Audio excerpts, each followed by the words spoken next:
Shalom, saudaraku yang terkasih. Jadi hari ini kita mendengar lagi firman Tuhan bahwa hari-hari ini itu akan terjadi kebangunan rohani yang besar. Pastor Pin dapat hari itu ya, dan itu juga ditandai dengan restorasi Tuhan 120%. Jadi untuk orang-orang yang sakit bukan hanya sembuh tapi juga direstorasi. Karena sakit dan penyakit, disease itu sudah ditanggung. Tapi banyak orang juga nggak mau percaya. Ya, beberapa orang menganggap sakit itu dari Tuhan. Ya, dan itu bagian dari kenyataan aja. Dan terus seolah-olah Tuhan di belakangnya juga. Nah itu jauh dari kebenaran ya. Karena kebenarannya dia Bapa kita. Kita aja mau anak-anak kita sembuh. Dan kita mau lihat ya apa yang Yesus lakukan mulai dari kita lihat dulu ya. Karakter Yesus. Ya, setelah keselamatan, kesembuhan nomor 1 bagi Yesus. Kenapa? Karena nature-nya Yesus itu menyembuhkan. Ya, selama dia hidup di bumi ini 3,5 tahun dalam pelayanannya, 33,5 tahun maksudnya, 3,5 tahun pelayanan, nggak pernah dia bilang orang sehat sini, saya kasih sakit supaya kamu belajar sabar misalnya, atau belajar rendah hati, nggak pernah. Ya, semua orang yang datang kepadanya disembuhkan. Kita lihat dari Kisah 10 ayat 38. Yaitu tentang Yesus dari Nazaret. Bagaimana Allah mengurapi dia dengan Roh Kudus dan power, ya, kuat kuasa. Dia yang berjalan berkeliling sambil berbuat baik. Jadi doing good. Saudara harus punya kepastian, ya, absolut mutlak, bahwa Yesus di dalam kita hanya melakukan yang baik, doing good. Sama-sama katakan melakukan yang baik. Jadi nggak ada kecurangan dalam dirinya, nggak ada kebohongan, nggak ada kejahatan. Ya mikirin, ini anak gua sehat-sehat terus kasih penyakit gitu, nggak akan. Ya, karena di surga juga nggak ada stok kecelakaan, penyakit, wabah, bencana, nggak ada. Tapi di dunia kita emang dari surga tapi tinggal di dunia kan, in the world but not of the world, bukan dari dunia ini. Ya, dunia korosi, dunia mengalami keterpurukan, turun, badai, wabah, dan di akhir-akhir zaman ini ya setan melakukan hal yang paling dia mau bisa lah.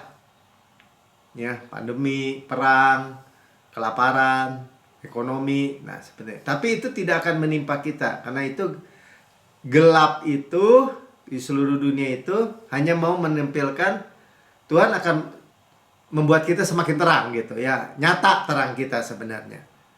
Nah itu siap-siap saudara, kita mesti punya kebenaran yang benar.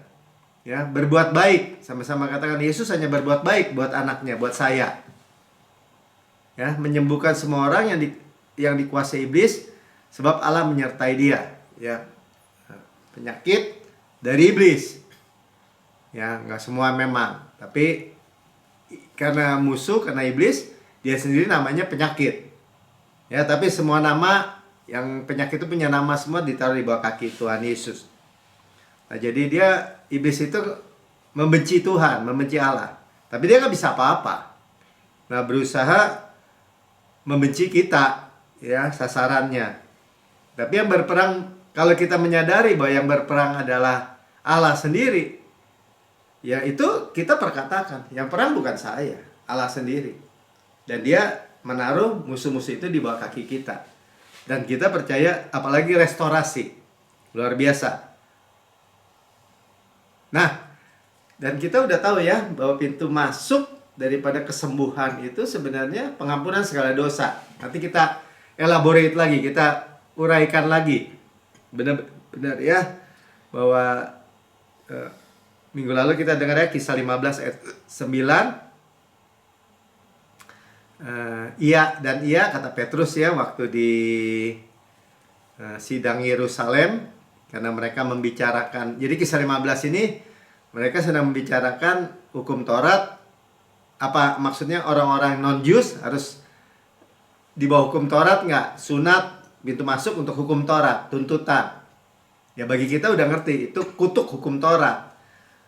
Dan orang-orang Kristen di Yerusalem, yang kelompok Farisi khususnya, itu memaksakan supaya orang-orang non-Jus di bawah hukum Taurat. Jadi persoalan, ya ini sampai menyimpang dikit ya, persoalan apakah hukum Taurat masih berlaku buat kita atau hanya kasih karunia, itu sudah jadi persoalan yang disidangkan di dalam Kisah 15. Dan udah beres sebenarnya.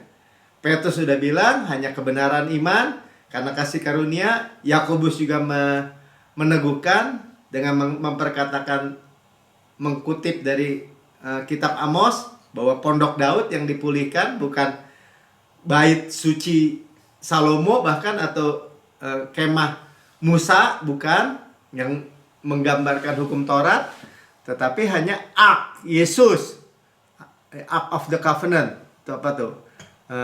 Tabut perjanjian. Ya. Nah, jadi dibilang dengan kita dan dengan mereka, maksudnya kita ini Jus, ya mereka kan termasuk Petrus Yahudi. Dan mereka non-Jus, sudah yang menyucikan hati mereka oleh iman. Nah, kita ambil sekarang tentang menyucikan hati kita, artinya kita kudus, kita benar, ya, kita dimurnikan hanya oleh iman. Sama-sama katakan, saya dimurnikan, dikuduskan hanya boleh iman. Iman kepada siapa? Ya kepada Yesus. Darahnya telah menyucikan kita dan terus menerus. Bukan sekali dulu, terus berikutnya dosa kita yang ngurus sendiri. Enggak. Itulah, kalau kita berdiri teguh, itu adalah induk daripada segala berkat yang kita terima. Contohnya ya, firman Tuhan bilang apa? Diampuni segala dosanya, disembuhkan mereka. Diampuni dulu, kita percaya sempurna. Ya, by faith, oleh iman. Amin. Jadi dari keadaan kita ini ya progresif terus makin dikuduskan, itu karena apa? Karena iman. Karena saudara percaya. Makanya saudara reign in life. Saudara percaya kasih karunia menerima. Saudara dan saya percaya kebenaran hadiah. Ketika kita masih berdosa, seringkali kan kita dengar praise report. Mau yang keadaannya lagi buruk, kecanduan, narkoba, seksual, atau apapun, dia bilang saya adalah kebenaran Allah dalam Kristus. Tuhan bebaskan, merubah dari dalam keluar. Amin.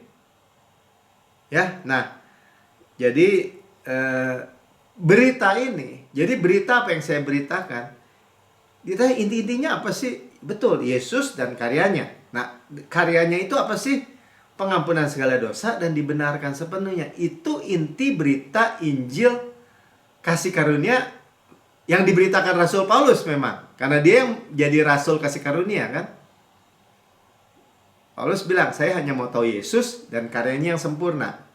Dan kalau dia khotbah, beritanya intinya pengampunan segala dosa dan dibenarkan sepenuhnya. Absolut mutlak. Tidak ada lagi penghukuman. Absolut mutlak. Nggak bisa digoyahkan lagi. Kenapa? Karena Yesus sudah tanggung di kayu salib. Nah, jadi ini Petrus cerita dibenarkan oleh iman karena pengalaman dia bertemu dengan Cornelius, perwira pasukan Itali. Pasukan Itali, Cornelius. Nah, kita baca aja satu ayat, Kisah 10 ayat 28. Ia berkata kepada mereka, kamu tahu betapa kerasnya larangan bagi seorang Yahudi untuk bergaul dengan orang-orang yang bukan Yahudi. Dia start khotbahnya dengan gitu. Kamu tahu kan, kita ini gak mau bergaul sama kamu, apalagi duduk makan, masuk rumahmu aja gak boleh. Begitu keras. Nah, jadi dia tuh alami dari dia Jews yang benar-benar Yahudi, dia gak mau makan makanan yang gak kosher, apa tuh nggak halal. Sampai Tuhan bilang, kalau aku bilang halal, jangan kamu bilang haram. Sampai begitu. Ya, atau masuk ke rumah mereka. Tetapi Allah telah menunjukkan kepadaku. Jadi Allah sendiri yang telah menyampaikan kepada dia bahwa aku tidak boleh menyebut orang najis atau tidak tahir. Bagi orang Yahudi, orang-orang non-Yahudi adalah najis, tidak tahir, nggak kosher. Ya, dianggap, ya memang kita nggak ada perjanjian dengan Yahweh, dengan Allah orang Israel. Tapi dengan datangnya Yesus, Yesus perjanjiannya, covenantnya untuk segala bangsa. Makanya New Covenant, ikatan perjanjian yang baru. Makanya saudara dan saya tidak di bawah hukum Taurat. Karena nggak ada sebenarnya perjanjian antara Allah, pencipta langit dan bumi, dengan kita. Di bawah hukum Taurat, di bawah hukum Musa. Nggak ada. Saudara mau masuk di bawah itu juga sebenarnya nggak bisa. Tetapi kutuk ya tetap kutuk karena dari Adam. Nah, tetapi akhirnya dia ditunjukkan. Ya. Jadi begitu keras, tidak boleh, tapi Petrus sampai bilang, ya aku nurut sama Tuhan. Ya. Jadi Tuhan mengasihi bukan hanya orang Yahudi yang sekarang kita udah sampai, ya. Tuhan karena begitu besar kasih Allah, kan dunia ini disebutnya, semua bangsa. Nah, dan itu berjalan untuk menebus kita dari kutuk hukum Taurat. Galatia 3 ayat 13. Ya, Kristus telah menebus kita. Ya, ini karena di Galatia juga biasanya kan dia khotbahnya di sinagog kan, di orang-orang Yahudi. Dari kutuk hukum Taurat kalau kamu percaya Yesus. Dengan apa? Dengan jalan menjadi kutuk karena kita. Sebab ada tertulis, terkutuklah orang yang digantung pada kayu salib. Tuhan Yesus tidak kenal dosa, tidak buat dosa. Ya. Tidak ada dosa dalam dirinya, menjadi dosa. Dan kalau saudara percaya itu, ya, kita baru bisa mengerti kenapa kita orang yang nggak benar, orang berdosa, nggak ada kebenaran dalam diri kita, jadi orang benar, orang kudus, disucikan oleh iman tadi. Ya, pemahamannya sesederhana itu aja. Kalau orang bisa jawab, Allah yang menjadi manusia, Yesus itu kenapa jadi bisa jadi dosa? Dia kan nggak bikin dosa, nggak buat dosa, nggak ada dosa. Nah, kita percaya terjadi namanya pertukaran ilahi di kayu salib. Makanya dia terkutuk supaya kita terberkati. Kita nggak lagi di bawah kutuk hukum Taurat. Nah, balik ya, Petrus waktu di Kornelius itu, beritanya kisah 10 ayat 43-44 tentang dialah semua nabi bersaksi. Jadi dia kutip nabi-nabi semua, dia tahu tuh perjanjian lama kan, nabi-nabi bersaksi tentang Yesus, bahwa barang siapa percaya kepadanya. Jadi sebenarnya nubuatannya udah ada, cuman masih tersembunyi buat orang Yahudi. Ada selubung. Buat saudara selubung itu terbuka. Ia akan mendapat pengampunan dosa. Bukan pengampunan sebagian dosa, bukan. Atau 50% atau 90%. Atau dulu aja waktu pertama percaya. Ya kalau gitu, kalau pertama percaya langsung percaya Yesus, ya langsung aja pulang ke surga. Ya, hidup lagi bikin dosa lagi gitu. Dan urus sendiri. Ya, peputaran saudara. Ya, tapi kita tidak begitu. Kita mendapat pengampunan dosa oleh karena namanya. Siapa? Yeshua, kan namanya God Almighty that save. Juru selamat tuh, Yahweh yang menyelamatkan. Oleh karena namanya. Nama siapa? Nama Yesus. Di dalam nama Yesus, saya adalah kebenaran Allah. Di dalam nama Yesus kan. Nah, itu kita terus terima dan perkatakan. Dalam seluruh aspek kehidupan kita, seluruh area, dimensi, spektrum hidup kita, roh, jiwa, tubuh kita itu sepenuhnya menerima itu semua, saudara. Amin. Ya, jadi, nah artinya kita terima kan, hati kita dikuduskan, murni, suci. Kenapa? Bukan karena kebaikan kita, bukan karena perbuatan kita, tetapi karena darahnya. Ya tapi gimana Pak? Masa perbuatannya jadi enak bikin dosa gitu misalnya? Oh enggak begitu. Ya, Tadi ayat 44-nya ya, belum ya. Ketika Petrus sedang berkata demikian, turunlah Roh Kudus atas kesemua orang dan yang mendengarkan pemberitaan itu. Roh Kudus turun ke atas Cornelius dan keluarganya. Ya, Roh Kudus tinggal meterai dalam diri kita. Itu sebagai tanda terima tuh, jaminan juga bahwa kita ini tubuh bait Roh Kudus. Sama-sama katakan, saya tubuh bait Roh Kudus. Nggak mungkin Roh Kudus, Roh Kristus tinggal dalam diri kita kalau kita nggak kudus. Ya tapi kan kita belum kudus, Pak. Masih banyak salah di sana sini, gagal di sana sini. Kita dikuduskan bukan karena perbuatan baik kita, karena darah Yesus, oleh iman tadi makanya dibilang. Sama-sama katakan, oleh iman. Kita percaya, enggak goyah, absolut mutlak. Ya, bahwa mendengarkan artinya menerima pemberitaan Injil. Nah, hanya orang yang kudus akhirnya penuh Roh Kudus kan? Saudara, ketika sudah percaya, saudara ada Roh Kudus. Dan itu menyucikan hati kita oleh darah tadi, kita melihat Tuhan. Coba Matius 5 ayat 8. Berbahagialah atau blessed orang yang suci hatinya. Siapa? Saudara dan saya. Ketika kita menerima tadi penyucian oleh iman, pengampunan segala dosa oleh iman, iman kepada karya Tuhan Yesus Kristus, karena mereka akan melihat Allah.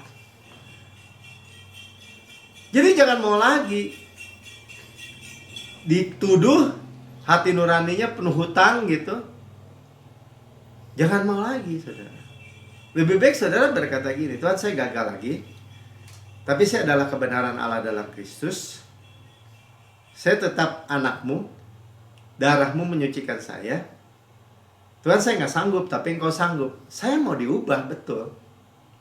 Dan itu satu-satunya jalan menurut saya. Karena di bawah kasih karunialah antidot dosa, semua perbuatan dosa. Tapi kalau orang nggak paham dan nggak mau tahu, karena diajarin kebenaran yang salah itu turun-temurun, dia akan berkata, enak dong bikin dosa. Dan itu udah jadi ngomongan baku. Karena bagi dia dosa itu enak. Kalau bagi kita, kita sudah kenal. Ya, Tuhan Yesus ngapain nebus dosa, membebaskan kita dari dosa. Dari siklus kekalahan. Dari siklus hidup yang gak mulia gitu. Ya kita gak berbahagia. Gak ada orang mau film apa juga atau mau buku apa, lihat di TV apa, peristiwa apa, orang yang hidup di dalam dosa, ya misalnya penjual narkoba atau yang mafia gitu, nggak bless hidupnya, nggak bahagia. Kalau saudara mau berbahagia, saudara bebas dari penghukuman, bebas dari tuduhan, bebas dari penyakit. Ya, kemarin ada pendeta khotbah tentang 2 Petrus 1 ayat 9, 2 Petrus 1 ayat mulai dari awal tuh, tambahkan kepada iman kebajikan, pengetahuan, apalagi penguasaan diri, ketekunan, kesalehan, kasih kepada saudara. Jadi kayak ada tahap-tahap gitu hidup tuh. Cuman dia lupa bahwa ada ayat yang ke-9-nya dari 2 Petrus itu. Tetapi barang siapa tidak memiliki semuanya itu, memiliki semuanya apa tadi? Iman. Udah jelas kalau iman itu tangan terbuka menerima. Udah, belum lagi kita ngerti iman Kristus sebenarnya yang pertama-tama kan. Kebajikan, saudara nggak ada yang baik. Kebajikan ini kebajikan Kristus. Dari kebajikan terus apa tadi? Pengetahuan akan firman dengan Kristus. Pengetahuan ke penguasaan diri, ya, ketekunan, kesalehan, apalagi semua Kristus, ketekunan Kristus, penguasaan diri Kristus, itu buah roh, kesalehan Kristus, kasih apalagi, Allah adalah kasih kepada semua orang, apalagi kita nggak bisa, kita mengasihi karena Allah lebih dahulu mengasihi kita. Makanya dia bilang, tetapi barang siapa tidak memiliki semuanya itu, orang yang memiliki semuanya itu, Dia buta dan picik. Oke, karena ia lupa. Kenapa dia nggak punya? Karena dia lupa bahwa dosa-dosanya yang dahulu telah dihapuskan. Makanya saudara dan saya terus dengar dan mulai berdiri teguh. Enggak, dosa saya sudah dihapuskan. Ya semua dosa yang dahulu tuh maksudnya gini, kita hidup kan, wah gagal kemarin atau tadi pagi, ya sudah dihapus, sudah gitu aja. Gimana caranya? Oleh iman tadi. Karena darah kita hidup di bawah air terjun darah Yesus yang kontinu berkelanjutan terus sampai kekal. Nah, karena kita masih dalam tubuh fana ini kan, yang bisa disebutnya daging, yang bisa berbuat dosa, gagal. Kenapa Pak nggak dikasih langsung aja tubuh kemuliaan biar nggak ada dosa-dosa bikin gagal? Supaya kita tetap bersandar bergantung kepada Tuhan. Karena kita masih tinggal di dunia ini. Yang Kolosi yang turun. Ya, amin. Jadi kalau saudara nggak mau buta dan picik, saudara mau tadi yang Petrus bilang tambahkan kepada, ya orang bilang, ya tentu kan tambahkan ya sungguh-sungguh Pak, harus bersungguh-sungguh. Ya bersungguh-sungguh itu saudara sungguh-sungguhlah. Pegang bahwa segala dosa saudara sudah diampuni, kita sudah dibenarkan sempurna. Sama-sama katakan, segala dosa saya sudah diampuni. Saya dibenarkan sepenuhnya. Absolut mutlak. Amin. Ya, jadi tadi Pastor Pin juga sampaikan di dalam keluarga, di dalam perusahaan, waktu-waktu turbulen atau waktu-waktu yang masalah bisa terjadi. Makanya minimal katanya dia bilang ya. Ini harus ada satu orang yang nggak khawatir gitu, yang secure. Nah, satu-satunya orang itu bagi kita adalah Yesus. Simpel ya. Karena waktu Yesus keadaan badai pun di perahu, ya waktu murid-murid mau ke seberang ke Gerasa tuh, yang orang gila di Gerasa itu, dia tertidur di buritan, tidur aja gitu. Badai habis-habisan. Ya dia tetap tenang. Kenapa? Nah itu kalau saudara kita melihat itu, ada Yesus, kita tetap rest, tenang. Ya, lalu mengamuklah tofan yang sangat dahsyat. Jadi bukan cuma dahsyat doang, sangat dahsyat. Dan ombak menyembur masuk ke dalam perahu. Sehingga perahu itu mulai penuh dengan air. Ya kalau perahu dengan air kan perlu dikeluarin. Ya nelayan-nelayan yang pengalaman, Petrus dan teman-temannya udah panik. Ya 39, ini 37, 38 ya. Pada waktu itu Yesus sedang tidur di buritan. Di belakang ya, di sebuah tilam. Rest. Ya Pastor Ben waktu itu sampaikan juga kan, tilam itu buat orang gila di Gerasa itu yang kerasukan legion. Ya, supaya dia bisa rest. Kalau nggak dia nggak bisa rest. Teriak-teriak di perkuburan, merusak diri. Ya, bukan hanya stres tuh, membunuh. Nah, itu pekerjaan iblis itu. Sudah lihat? Ya hari-hari ini kita lihat sayangnya orang-orang Kristen itu hidupnya seperti ditimpukin batu. Hidupnya seperti dilukai terus sama musuh. Kenapa? Karena stres, karena depresi. Kenapa? Ya kan? Karena tadi iblis membenci. Nah, satu-satunya jalan gimana? Ya hari Jumat dengerin lagi. Kita itu in the secret place, duduk dalam lindungan yang maha tinggi. Iblis nggak maha tinggi. Dan bermalam in the shadow, di dalam bayangan, artinya dekat, Allah yang maha kuasa, El Shaddai, berkata kepada Tuhan, tempat perlindunganku, kubu pertahananku, Allahku yang kupercaya. Ya jadi kata Yesus sebenarnya aman, tapi murid-murid membangunkannya dan berkata kepada Guru, engkau tidak peduli kalau kita binasa. Kita, dia bilang. Termasuk Yesus. Gak bisa saudara. Mau ombak, mau badai, mau sangat dahsyat tadi, gak bisa. Dan Yesus menghardik badai itu dan dia tidur lagi. Nah, selanjutnya Yesus itu sangat mengasihi kita. Betul nggak? Sangat mengasihi murid-muridnya. Tadi kan dosa kita aja diampuni melalui karyanya kan. Sangat mengasihi saudara dan saya. Bukan karena kita baik, tapi karena dia kasih. keadilan dia tanggung semua. Dia imamnya, dia dombanya, yang disembelihnya, dia yang jalanin semua.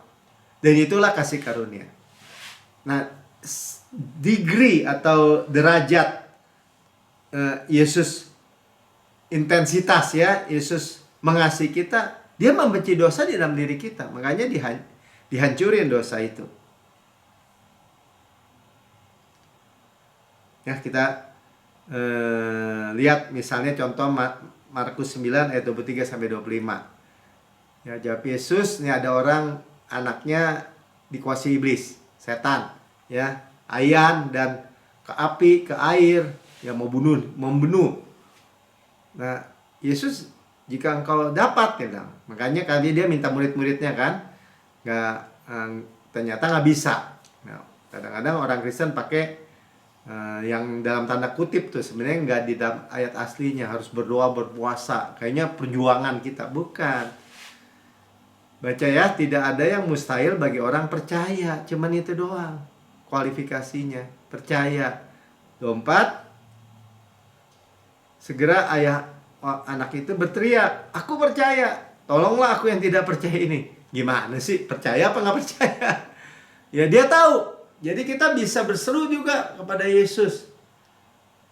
Kalau kita rasanya bimbang, ya kalau ada masalah, kayak tadi kesaksian gitu. Mamanya masuk rumah sakit jiwa berapa minggu. Keponakan yang tinggal samanya masuk rumah sakit jiwa. Itu gelap, saudara. Tapi menguatkan hatinya. Tuhan, saya percaya.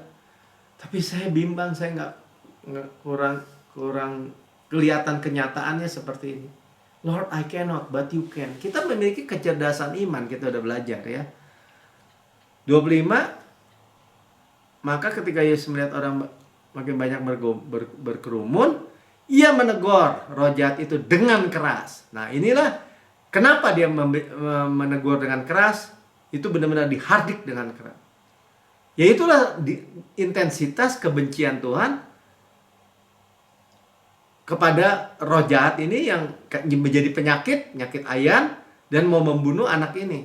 Ke api, ke air kan, mau bunuh. Katanya, hai kamu roh jahat, menyebabkan orang menjadi bisu dan tuli. Dan bisu dan tuli bahkan. Aku memerintahkan kau, keluarlah dari anak ini. Jangan masukinya lagi. Itu artinya intensitas.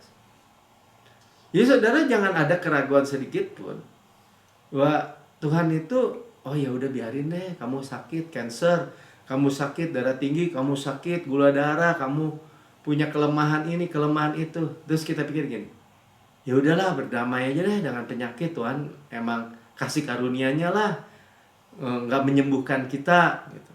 Itu kata-kata yang saya sering dengar. Dan sayangnya lagi, itu salah satu juga tipuan kepada orang-orang di bawah kasih karunia juga. Ya, ada beberapa yang punya kelemahan tubuh atau apa, dia berkata begitu.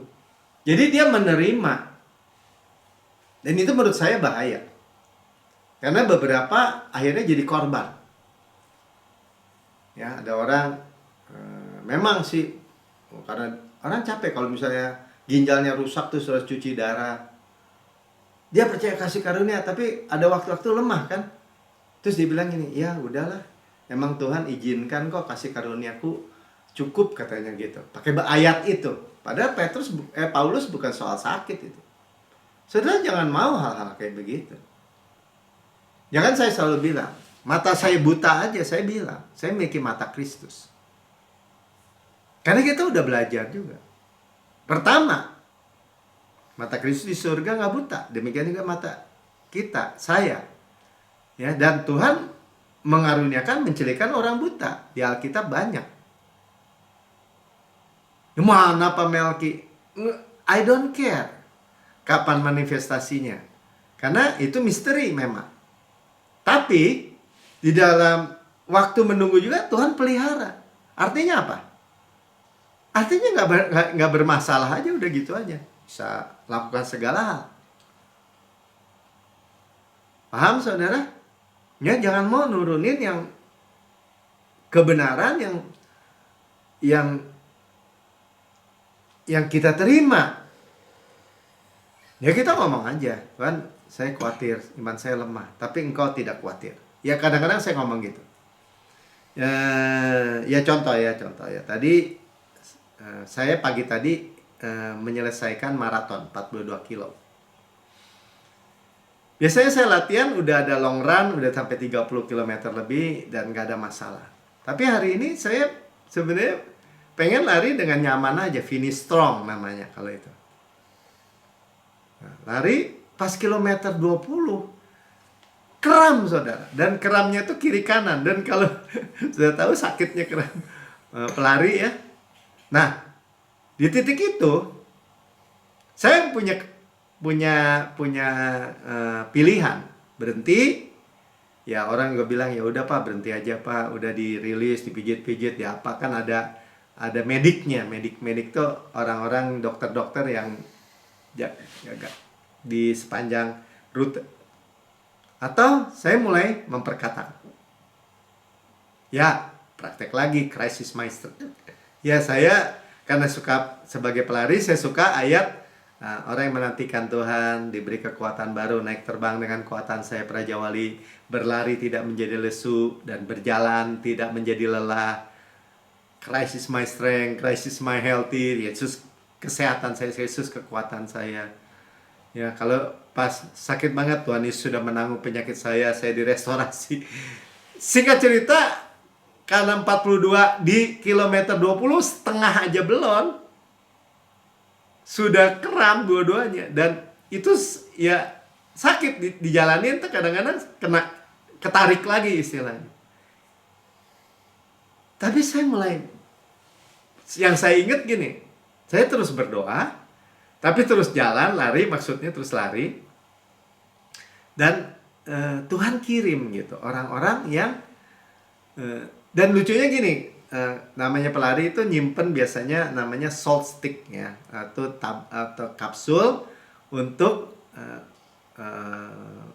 memberikan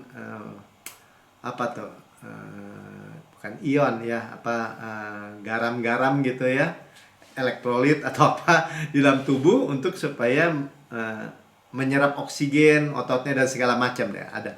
Itu saya kantongin sebenarnya, ada 4 butir, hilang saudara. Mungkin saya ambil apa, dia jatuh di jalan dan saya nggak lihat ya, tapi waktu saya ke medik misalnya, Mbak ada salt stick nggak?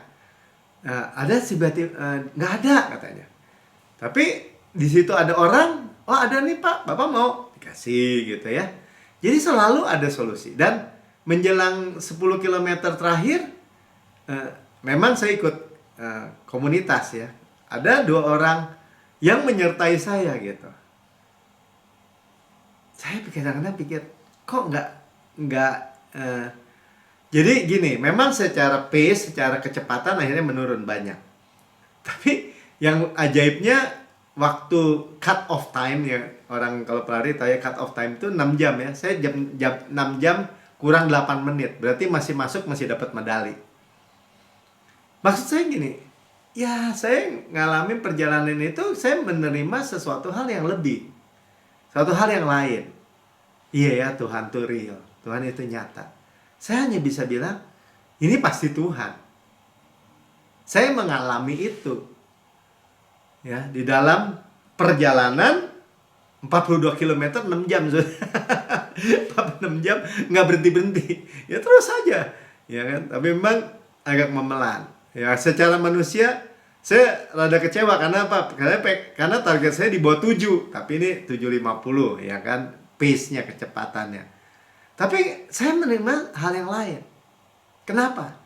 Ya kita ternyata dalam perjalanan hidup itu ya mungkin kita hadapin, tapi di dalam menghadapi itu kita punya, disebutnya restorasi tadi, punya mujizat yang lain ya, yang saya bisa ceritakan hari ini misalnya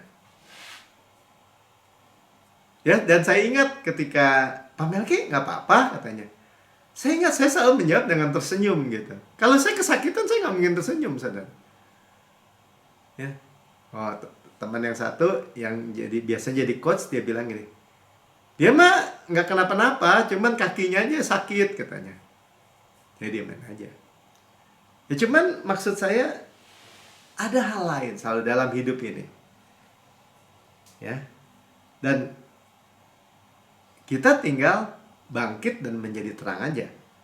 Ya, arise and shine, Tuhan bilang. Ya, jadi karena Yesus benci dosa, termasuk sakit tadi, saya kram itu sakit kan? Saya bilang, Tuhan udah menanggung sakit dan penyakit saya. Berhasil, saudara, bayangin. 20 km, masih ada 22 km lagi, bahkan 23, karena saya lihat terakhirnya catatan saya 23. Dengan kaki yang sebenarnya dua-duanya kram gitu. Aneh tuh. Ya, bagi saya itu mujizat. Ya, bisa sampai. Dan itu lain pengalamannya, kemuliaan yang lain gitu. Ya, kompensasi mungkin ya. Coba Yesaya 60 ayat 1. Kita udah dengar dunia ini sekelilingnya udah gelap udah, gitu aja. Semakin gelap. Tapi kita itu Tuhan bilang apa? Yesaya 60 ayat 1. Komika belum siap ya. Ya, bangkitlah dan menjadi teranglah. Ya, kekelaman menutupi seluruh bumi, kita bangkit dan menjadi terang. Gitu. Jadi semakin gelap, sebenarnya kalau terang itu, kalau bisa jauh aja udah kelihatan kalau semakin gelap. Ya, terangmu datang. Siapa terang kita? Akulah terang dunia, kata Yesus. Dan dia di dalam diri kita, terang Yesus ya. Dan kemuliaan, glory Tuhan telah terbit atasmu. Nah, ini waktunya sekarang, saudara. Nah, itu yang kita lihat ya. Semakin nyata, semakin termanifestasi. Sabar aja, saudara, tenang aja. Ya, kalau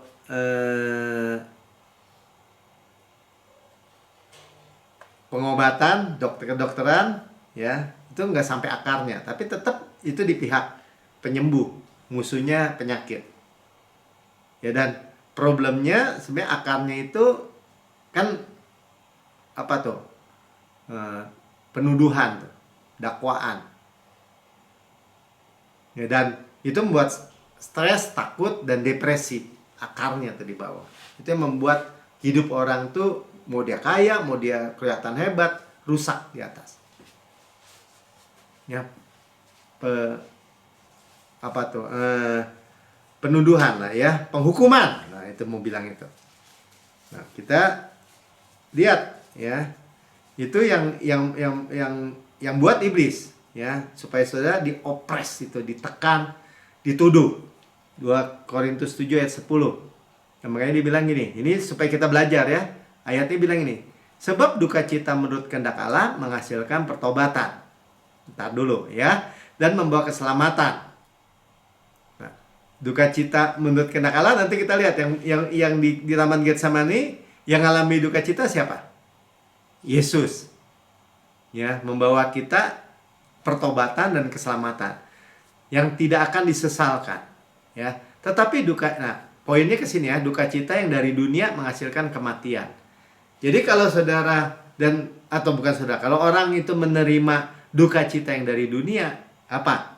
Penyakit, oppression tadi ya, tekanan oleh iblis. Terus dia terima, hasilnya kematian pasti.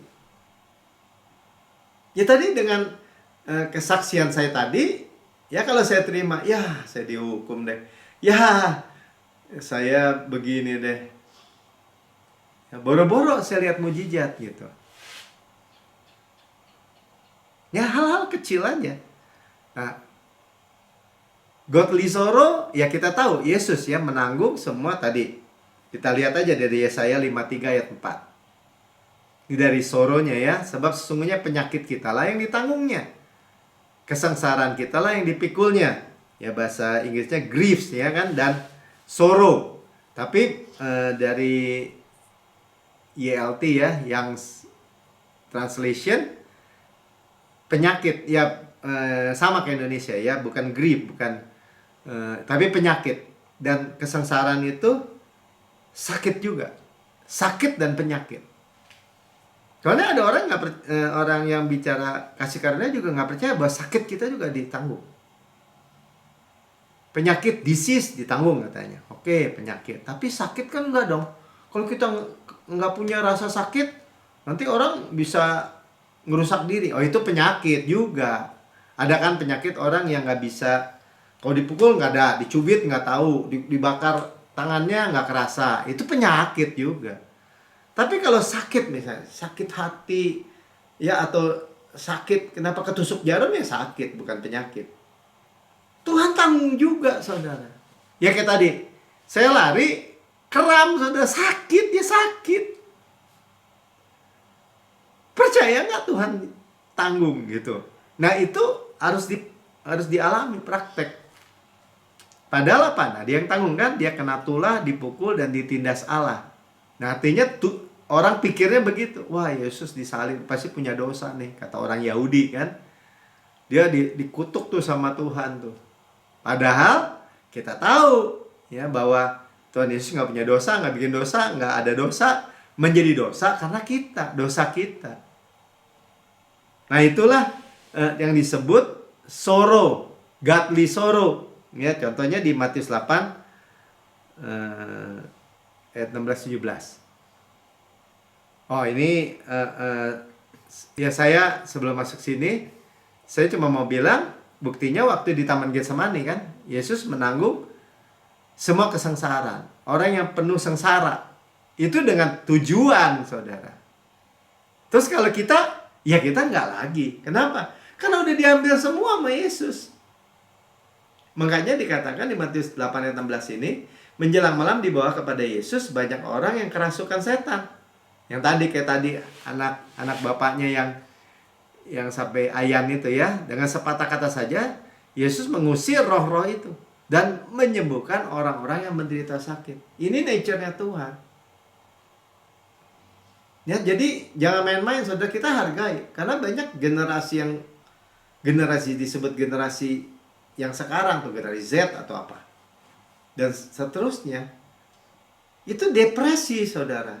Karena mereka nggak tahu kasih karunia Tuhan yang seperti ini. Ya, tapi semua tuh dibilangnya ya, mengusir dan menyembuhkan orang-orang yang menderita sakit. Nah, kaitannya sekarang sukacita dengan kesembuhan. Ayat 17-nya, hal ini terjadi supaya genaplah firman yang disampaikan oleh Nabi Yesaya. Dia yang memikul tuh, kelemahan, ya, termasuk sakit, ya, dan menanggung penyakit kita. Genap. Saudara percaya. Jangan mau siapapun yang mengatakan lain. Ya kata dokter ini nggak bisa sembuh, Pak. Kata dokter ini mah udah stadium 5. Stadium berapa? Stadium 4 kali ya. Kata dokter, atau kita kan umurnya udah berapa? Begini, begitu. Ya saudara, contoh ya. Saya memang pertama kali nih ikut maraton 42 kilo. Nah kalau saya lari paling jauh, misalnya 20, itu ngerasa gini. Kalau ini sekarang saya lari 20 km. Terus tambah 20 km nih, mana saya kuat? Ya saya berpikir sendiri aja udah gitu. Maksudnya ngerasain capeknya gitu. Nah, sekarang seolah-olah ya melalui perjalanan ini, sekarang tambah pakai kram lagi. Gimana? Baru setengah udah kram lagi. Kan berarti udah mustahil sebenarnya. Tetapi kalau Tuhan mau menggenapi firman ya supaya saya alami, supaya saya bisa ceritakan. Supaya saya gini ya, dalam kehidupan itu jalan, mungkin ya ini kita long run nih kalau dalam kehidupan ini, dari jarak jauh. Kita mungkin merasa kok ada begini, kok belum ya, kok begini, kok begitu. Saudara, tetap aja perkatakan kebenaran. Sampai saudara manifestasinya. Ya. Jadi jelas ya, sakit dan penyakit, disease, penyakit, disease. Tapi kalau sakit ya sakit. Ya, karena saudara ada penyakit, misalnya penyakit bukan saudara, orang sakit, ada kena virus, ya sakit, misalnya perutnya gitu ya. Tapi sakit juga ya, bicara sakit dipukul, sakit ya kecelakaan, tabrakan, jatuh, itu sakit, saudara.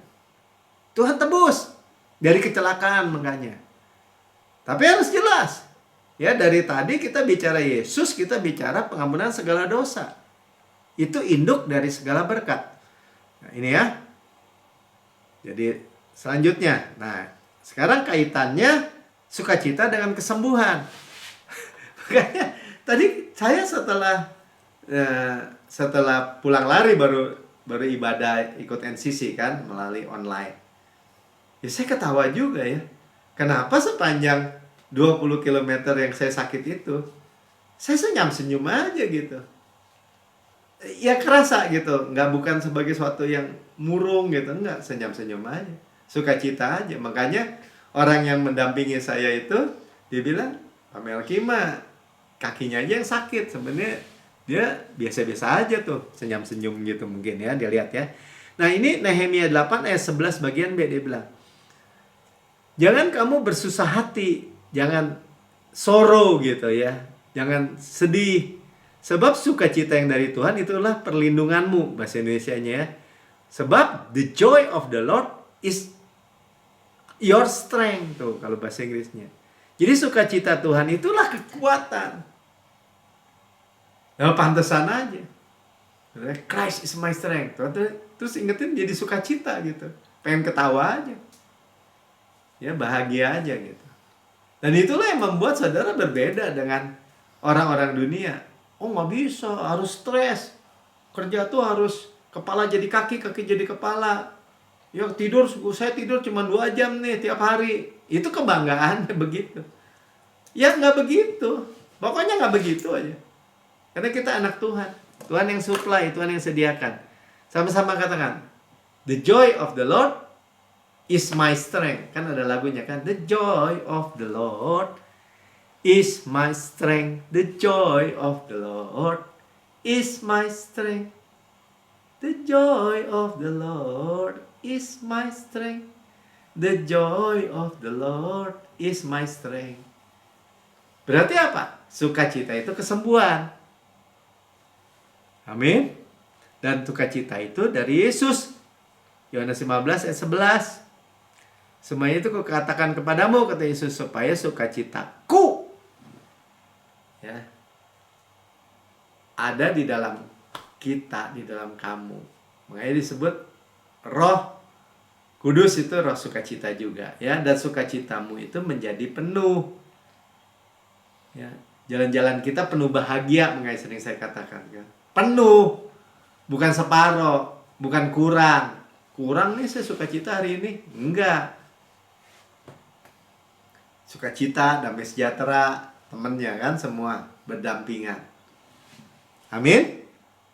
Ya, Ibrani 1 ayat 9. Yesus lagi, engkau mencintai keadilan dan membenci kefasikan. Sebab Allahmu telah mengurapi engkau. Jadi tadi pengurapan kan Kristus itu yang diurapi, Yesus. Dengan minyak sebagai tanda kesukaan. Sukacita. Melebihi teman-teman sekutumu. Melebihi siapapun. Nah itulah saudara dan saya. Dan sukacita saudara dan saya itulah kesembuhan. Jadi mudah ya. Jadi mudah. Ya, jadi sorrow of the world ya, waktu Yesus di Getsemani ya, kita lihat aja deh Matius 26 ayat 38 39. Lalu kata Yesus kepada mereka, hatiku sangat sedih. Nah ini duka cita yang dari Allah, seperti mau mati rasanya. Tinggallah di sini dan berjaga-jagalah dengan aku. Buktinya apa? 39 ya. Dikatakan, maka ia maju sedikit lalu sujud dan berdoa dan katanya, ya Bapakku, jikalau sekiranya mungkin biarlah cawan ini lalu daripadaku. Tapi janganlah seperti yang kukehendaki, melainkan seperti yang engkau kehendaki. Inilah duka cita yang dari Allah. Buat apa? Buat keselamatan saudara dan saya. Udah itu aja. Supaya Yesus menjalani via dolorosa kan, passion itu, menanggung semua penderitaan kita, sakit kita, penyakit kita. Sudah. Jangan dibalikan jadi buat kita, saudara. Wah, tuh kan Tuhan berikan juga duka cita. Tuh, Tuhan Yesus juga a man of sorrow. Ya buat saudara, buat pertukaran, buat saudara dan saya. Amin. Ya, bagi kita the joy of the Lord is our strength. Ya, maksudnya kita tahu, oh sukacita Tuhan itulah kekuatan kita yang membuat tadi bisa finish akhirnya. Kalau saya lari dalam kehidupan saudara, semua mencapai manifestasinya, finish, sudah selesai. Dan jangan murung saudara, terima, asik ya kan, sakit kaki betul, Kristus kekuatan saya. Setiap tanah yang ditinjak oleh telapak kaki saya menjadi milik saya. Saya bahkan pakai Yosua. Ya, pokoknya Roh Kudus ingetin apa? Ya, itu yang dijadi kekuatan kita. Filipi 3 ayat 1. Oh, ini Samuel dulu ya. Ini kalau yang dari duka cita dari dunia ini, sebab setiap kali apabila roh yang daripada Allah itu hingga pada Saul. Nah, orang Yahudi di dalam perjanjian lama, karena kedaulatan Allah itu dia lihat, sebenarnya dari iblis, ya, yang membuat dia itu depresi, kan? Spirit of sadness dia bilang. Ada orang murung, sedih aja, padahal dia raja, kan? Aneh tuh. Ya, ada Saul, tapi Daud mengambil kecapi dan memainkannya. Saul merasa lega dan nyaman. Nah, ini pengurapan. Ya, ada urapan. Ya, dan roh jahat itu undur daripadanya, tuh kan terbukti kan? Undur. Nah, kalau pakai orang kesehingga juga pakai gini, tuh kan Tuhan izinkan. Ya, karena dalam perjanjian lama Saul itu juga udah nggak mau atau dia udah menentang Tuhan. Kalau kita selalu Tuhan lihat Yesus itu selalu accepted bagi Bapa, ya selalu diterima. Ya nggak bisa roh jahat tinggal atau barengan sama Roh Kudus, nggak bisa. Roh Kudus itu meterai yang selama-lamanya. Oke, Filipi 3 ayat 1 kembali lagi ya, tentang sukacita. Akhirnya saudaraku, bersukacitalah dalam Tuhan. Rejoice in the Lord. Ya, sukacita. Menuliskan hal ini kepadamu tidaklah berat bagiku, memberikan kepastian kepadamu. Kepastian, bukan bisa iya bisa enggak, keraguan bukan. Ya, kenapa? Ya, Paulus di jemaat Filipi bilang bersukacita dalam Tuhan. Itu adalah kekuatanmu. Ya, kalau pakai tadi Nehemia. Arti yang gembira adalah obat yang manjur. Oh, ya, Amsal 17 ayat 22. Kita sering dengar, hati yang gembira adalah obat yang manjur. Obat yang manjur artinya apa? Segala obat, segala. Mana ada obat untuk segala penyakit gitu? Ada hati yang gembira. The joy, ya, of the Lord tadi. Ya, obat yang manjur. Tapi semangat yang patah mengeringkan tulang. Semangat yang patah, broken spirit. Patah gitu, patah arang. Ya, kecewa. Tulang-tulang kering. Makanya orang banyak kecewa, makin tua katanya. Sendi-sendinya kering, tulang-tulangnya osteoporosis, bengkok-bengkok gitu. Coba dari situ. Ya, kita nggak begitu, gitu aja. Amin. Sukacita Tuhan itu katakan kekuatan dan kesembuhan saya. Ya, saudara yang mendengar di rekaman YouTube, saudara berkata, saya mau bersukacita. Saya juga mau disembuhkan di dalam Yesus. Tapi saya belum pernah menerima Yesus sebagai Tuhan dan Juru Selamat pribadi saya. Saudara ikuti saudara saya berdoa. Katakan, Tuhan Yesus yang Maha Mulia, saya menerima Engkau sebagai Tuhan dan Juru Selamat pribadi saya. Dengan mulut saya mengaku, dengan hati saya percaya bahwa Engkau telah mati untuk semua dosa-dosa saya, dibangkitkan karena pembenaran saya, naik ke surga, duduk di sebelah kanan Allah Bapa, dan mendudukkan saya bersama-sama dengan Yesus di surga. Surga adalah rumah saya, dan saya adalah anak yang paling dikasihi. Saya menerima sukacita Tuhan. Saya menerima the joy of the Lord, sukacita dari Bapa, yang adalah kekuatan saya. kesembuhan saya. Di dalam nama Tuhan Yesus. Amin. Sudah diberkati? Ya. Sudah terima firman Tuhan itu, sudah terima kesembuhan real, fresh. Ya, jangan percuma dibantah-bantah gitu ya. Ada orang soalnya bantah-bantah sama saya. Tapi ya percuma, buat apa? Orang nggak mau ya udah. Tapi yang rugi siapa? Padahal dia udah menderita semua untuk menanggung sakit dan penyakit kita kan. Tersingkap tulang-tulang menanggung sakit dan penyakit kita. Oke, yes, saudara persiapkan perjamuan kudus. Ya, kita sudah dibasuh dengan air yang jernih. Dan sekarang diseka dengan kain lenan halus. Nggak ada debu-debu lagi di kaki kita. Segar, fresh, sukacita, damai sejahtera. Bukan makanan iblis lagi. Iblis nggak bisa makan apa-apa dari hidup kita. Dan kita terima ya. Sebab apa yang kuteruskan kepadamu, kata Rasul Paulus, aku terima sendiri ya Tuhan. Sebab pada malam Tuhan diserahkan, Tuhan mengambil roti. Mari angkat roti kita di tangan kanan kita tinggi-tinggi. Ya, dan memecah-mecahkan dan berkata, inilah tubuhku diserahkan bagi kamu. Perbuatlah ini menjadi peringatan akan aku.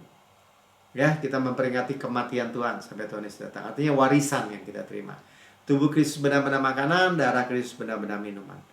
Benar-benar benefit, benar-benar menguntungkan. Kita mengakui, discern the Lord's body. Ya, dipisahkan supaya kita akui bahwa tubuh Kristus diremukkan supaya saya utuh.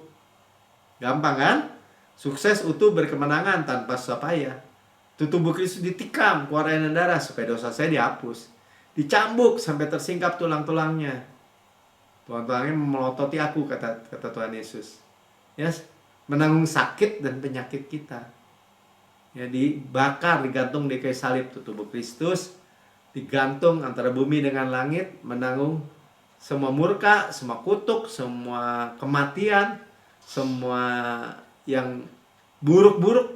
Sehingga kita bisa rest, bersandar hanya pada kemurahan dan kebaikannya saja. Kasih karunia. Dan berkata, Yesus Tuhan, sebagaimana Engkau di surga, baik terima kuasa dan kekayaan dan hikmat dan kekuatan dan hormat dan kemuliaan dan berkat. Demikian saya di bumi sekarang ini. Sehat, kuat, segar, dimudahkan, energik, dinamis. DNA Kristus, Zoe Life, Zoe Cosmos. Dalam setiap sel, jaringan, anggota tubuh kita. Kita seperti pohon yang Tuhan tanam di tepi aliran air. Merambatkan akarnya di tepi batang air. Menghasilkan buahnya pada musimnya. Tidak layu daunnya. Apa yang kita perbuat, prosper, good sukses, berhasil dan beruntung. Ya, orang benar, kita orang benar di dalam Kristus. Bertunas seperti pohon korma. Tumbuh subur seperti pohon aras di Lebanon. Artinya kita nggak mungkin Alzheimer.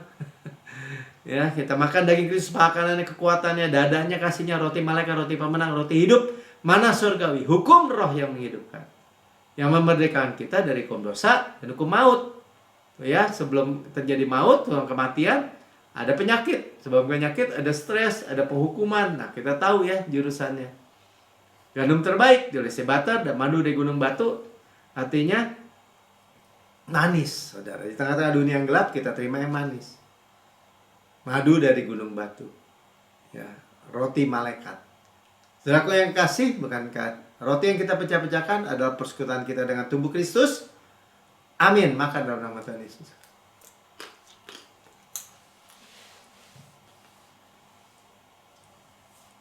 Bahannya, pala sehat, Kristus, tubuh sehat. Kita daging Kristus, tulang Kristus. Sama, satu. Terima. Dan sudah makan ini cawan perjanjian baru yang dimateraikan oleh darah Yesus untuk pengampunan segala dosa. Segala dosa kita diampuni, kita dibenarkan sepenuhnya. Kita kebenaran Allah dalam Yesus. Ya, tidak diinput lagi. Continue berkelanjutan di bawah air terjun darah Yesus. Ingat ya, pengampunan segala dosa dan dibenarkan sepenuhnya, itu berita, inti berita yang diberitakan dari Injil oleh Rasul Paulus juga.